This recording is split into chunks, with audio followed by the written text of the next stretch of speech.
بسم اللہ الرحمن الرحیم۔ پارٹ 36۔ میں دن رات گدھے کی طرح کام کرتی، اس پر بھی وہ اگر مطمئن نہ ہوتی تو چڑی سے میری دنائی کرتی۔ جلدی مجھے اندازہ ہو گیا کہ میرے کام سے کبھی خوش نہیں ہوگی، چاہے میں جو کچھ مرضی کر لوں۔ کوئی قصور ہو یا نہ ہو، مجھے کسی بہانے مارنے پیٹنے لگتی، اور جب میں احتجاج کرتی تو پتی لال بھی اس کے ساتھ شامل ہو جاتا۔ وہ ایک رسا لے آتا اور کسی مویشی کی طرح مجھے باندھ کر اپنا غصہ اتارنے لگتا۔ لیکن پچھلی بار کے برعکس اس مرتبہ گاؤں کے لوگوں نے ہمت کی۔ ایک روز پتی لال نے مجھے مارا۔ میری چیخوں کے جواب میں وہ اکٹھے ہو گئے۔ انہوں نے دروازہ کھولا اور صحن میں آ گئے۔ دیکھو اس بیچاری کو، ایک عورت نے کہا، تم اسے مویشیوں کے گندے چھپر میں رکھتے ہو، یہ صحیح بات نہیں ہے۔ یہ تمہاری پتنی ہے یا نہیں، بتاؤ۔ یہ عورت کون ہے کہ جس کے لیے یہ بیچاری سارے گھر کا کام اس طرح کرتی ہے؟ ایک آدمی نے پتی لال سے پوچھا۔ کیا تم پاگل ہو؟ ایک اور عورت بولی۔ تم روزانہ اسے کیوں اس طرح مارتے ہو؟ اگر یہ مر گئی تو ہم بھی خونی کہلائیں گے۔ کچھ عورتوں نے آگے بڑھ کر مجھے کھولا۔ وہ پتی لال کے سامنے ہی مجھے پرے لے گئیں۔ یہ نکمی ہے، پتی لال بونکا، یہ ہر چیز توڑتی رہتی ہے۔ اس پر میں اسے کھانے کو دوں اور اس کی دل جوئی کروں۔ اس کے پاس چابک ہے، میں نے انہیں بتایا۔ یہ مجھے جان سے مارنے والے تھے۔ ایک روز کہنے لگے کہ میں ان کے ساتھ ان کے کمرے کے اندر جاؤں۔ یہ عورتیں گڈڑیوں کی ذات سے تعلق رکھتی تھیں، وہ بھی ہم ملاحوں کی طرح غریب تھیں، لیکن انہوں نے میرا ساتھ دیا۔ میرے بوڑھے سسر نے مدد کے لیے اپنے بھائی یعنی پتی لال کے چچا کو چلا لیا۔ گڈڑیا عورتیں کہتی تھیں کہ مجھے واپس پتی لال کے پاس نہیں جانے دیں گی، لیکن پتی لال کے چچا نے کہا کہ میں اس کی بیٹی کے گھر میں رہ سکتی ہوں۔ میں نے سوچا ان لوگوں نے مجھے ایک بار تو بچا لیا ہے، لیکن اگلے ہی روز چچا نے مجھ سے کہا کہ وہ اس کی رکھیل ہے، تم اس کی پتنی ہو، میں تمہیں تھانے لیے چلتا ہوں، وہاں تم اس کی شکایت درج کرانا، یہ تمہارا حق ہے۔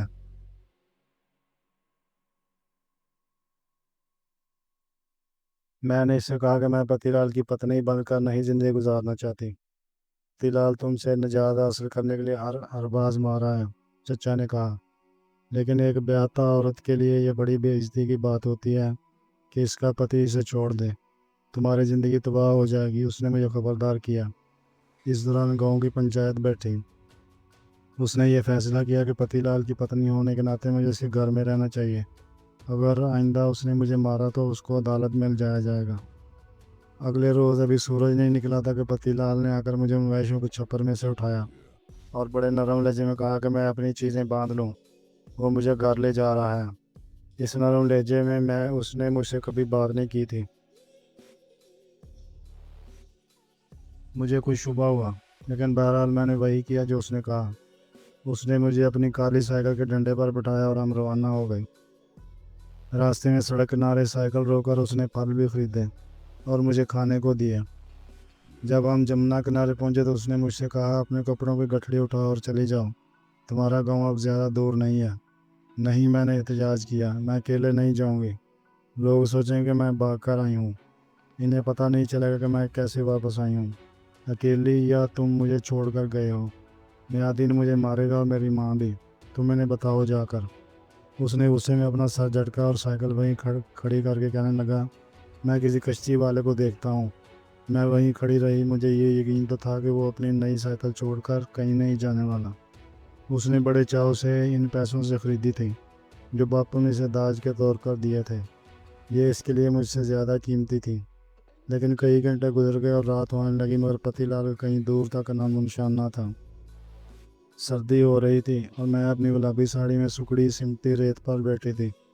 آسمان کا رنگ پہلے گہرا نیلا اور پھر سیاہ ہو گیا، اور دریا کی ڈھلان کے ساتھ ساتھ ہوا نے بین کرنے شروع کر دیا۔ جھاڑیوں میں ذرا سرسراہٹ ہوتی تو میں اس خوف سے لرز جاتی کہ ابھی کوئی بھیڑیا یا شیر نکل کر مجھے پھاڑ کھائے گا۔ میں نے بھگوان سے پرارتھنا کی کہ پتی لال آ جائے اور مجھے درندوں کے کھانے اور بجلی سے بچا لے، لیکن پتی لال کو آنا تھا، نہ وہ آیا۔ دریا پر روحیں آتی تھیں اور مجھے ڈر تھا کہ وہ مجھے پیروں سے پکڑ کر دریا میں نہ گھسیٹ لیں۔ میں نے اپنے پیر ریت میں دنسا لیے اور سائیکل کو سختی سے پکڑ لیا، کیونکہ مجھے پتا تھا کہ ہاتھ میں لوہا ہو تو ایسے پاس نہیں آتے۔ دریا چڑھا ہوا تھا، اس لیے میں اکیلی سے پار نہیں کر سکتی تھی۔ میں ریت پر بیٹھی کانپتی رہی اور گہری سیاہ رات میں جب بھی کوئی تارا بھی دکھائی نہیں دے رہا تھا، ارد گرد کی ہر آہٹ پر کان لگائے ہوئے، کہیں سے روشنی کوئی رمق بھی دکھائی نہیں دے رہی تھی کہ میرا حوصلہ بڑھتا۔ صبح ہو گئی، رات کے گہرے سائے معدوم ہونے لگے اور دریا کی سطح پر صرف دھند رہ گئی۔ مجھے کچھ آوازیں سنائی دیں، پھر دھند سے ایک حوالہ مجھے اپنی طرف بڑھتا ہوا دکھائی دیا۔ پھر مجھے لالٹینیں نظر آئیں، یہ ایک کشتی تھی۔ وہ کون ہے؟ کشتی والے کی آواز ابھری۔ میں نے پہچان لیا، یہ کشتی کا ملاح نہیں بلکہ ہمارے گاؤں کا نائی تھا۔ پھر مجھے کچھ عورتوں کے بولنے کی آوازیں سنائی دیں، میں نے ان میں سے اپنی ماں کی آواز بھی پہچان لی۔ ماں، یہ میں ہوں پھولن۔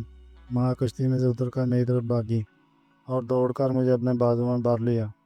ماں، وہ مجھے یہاں چھوڑ گیا اور خود چلا گیا، میں نے روتے ہوئے اسے بتایا۔ ماں اس طرح بلک کر رونے لگی کہ قبل ازیں میں نے اسے ایسے کبھی روتے نہیں دیکھا تھا۔ میں نے دیکھا کہ اس کے پیچھے باپو بھی ہے، یقیناً وہ کچھواڑی میں جا رہے ہوں گے۔